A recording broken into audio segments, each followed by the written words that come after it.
Hi అండి, welcome back to our channel అమ్మ చేతి కమ్మని వంట. ఇవాళ రెసిపీ వచ్చేసి అమ్మమ్మ నానమ్మ కాలం నాటి మినపప్పు పచ్చడి అండి.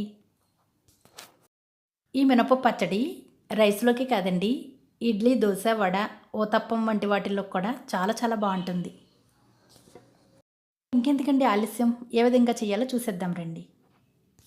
స్టవ్ ఆన్ చేసి ఒక ప్యాన్లో 2 టేబుల్ స్పూన్స్ ఆయిల్ వేసి, 1/2 టేబుల్ స్పూన్ జీలకర్ర, 2 టేబుల్ స్పూన్స్ ధనియాలు, ఫుల్ టేబుల్ స్పూన్ అల్లం ముక్కలు, అరకప్పు మినపప్పును వేసి వేయించాలి. ఈ మినపప్పు పచ్చడి ప్రిపేర్ చేసుకోవడానికి పొట్టు మినపప్పు అయితే బాగుంటుందండి, అలాగే మినువులు కూడా బాగుంటాయి. మినపప్పు సగం వేగిన తర్వాత 10 ఎండుమిరపకాయలను కట్ చేసి వేసి వేయించుకోవాలి. ఇంకా పచ్చడి స్పైసీగా కావాలంటే ఇంకొన్ని ఎండుమిరపకాయలను వేసుకోవచ్చు. నేనైతే అల్లం వేసాను కదా, ఆ ఘాటు సరిపోతుంది.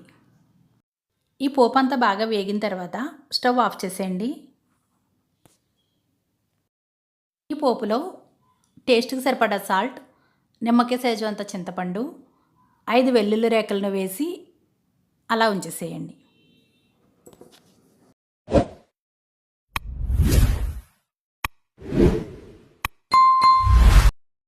ఈ పోపు అంతా బాగా చల్లారిన తర్వాత మిక్సీ జార్లో వేసి కాస్త బెల్లం తురుమును కూడా వేసి కొద్దిగా వాటర్ని వేసి మిక్సీ పట్టుకోవాలి. మీకు బెల్లం నచ్చకపోతే బెల్లాన్ని స్కిప్ చేసేయవచ్చు. అంటే అల్లం వేసాం కదా, బెల్లం వేస్తే టేస్ట్ బాగుంటుందని వేసాను. ఈ విధంగా మెత్తగా మిక్సీ పట్టుకున్న తర్వాత పక్కన ఉంచేసేయండి. ఇప్పుడు ఈ పచ్చడిలోకి పోపును ప్రిపేర్ చేసేద్దాం. 2 టేబుల్ స్పూన్స్ ఆయిల్ వేసి, 1/2 టేబుల్ స్పూన్ జీలకర్ర, 1/2 టేబుల్ స్పూన్ ఆవాలు, కాస్త కరివేపాకు, 2 కట్ చేసిన ఎండుమిర్చిని వేసి వేయించాలి. ఈ పోపు బాగా వేగిన తర్వాత ఇంకా దీనిలో 1/2 టేబుల్ స్పూన్ పసుపు, మనం ముందుగా మిక్సీ పట్టిన పచ్చడిని వేసి 2 నిమిషాల పాటు మగ్గనివ్వండి. పచ్చడిని ఈ విధంగా మగ్గనివ్వడం వల్ల పచ్చడి పాడవకుండా నిలవ ఉంటుంది. ఈ పచ్చడిలో నెయ్యి వేసుకుని వేడివేడి అన్నంలో వేసుకుని తిన్నట్లయితే చాలా బాగుంటుంది. ఈ పచ్చడి ఎలా తిన్నా బాగుంటుందండి.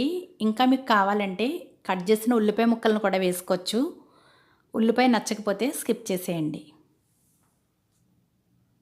మా ఇంట్లో అయితే మా చిన్నప్పుడు ఎక్కువగా ఈ పచ్చడి తినేవాళ్ళం. గ్లాసు రొట్టెలోకి, ఇడ్లీలోకి అయితే చాలా బాగుంటుంది. అంతేనండి, చాలా సింపుల్గా టేస్టీగా మినపప్పు పచ్చడి రెడీ. మినపప్పుతో పచ్చడి చేసేటప్పుడు మినపప్పుని బాగా వేయించాలండి. వేయిస్తేనే కమ్మదనంతో పచ్చడి టేస్ట్ బాగుంటుంది. మీరు కూడా ఒకసారి ట్రై చేయండి.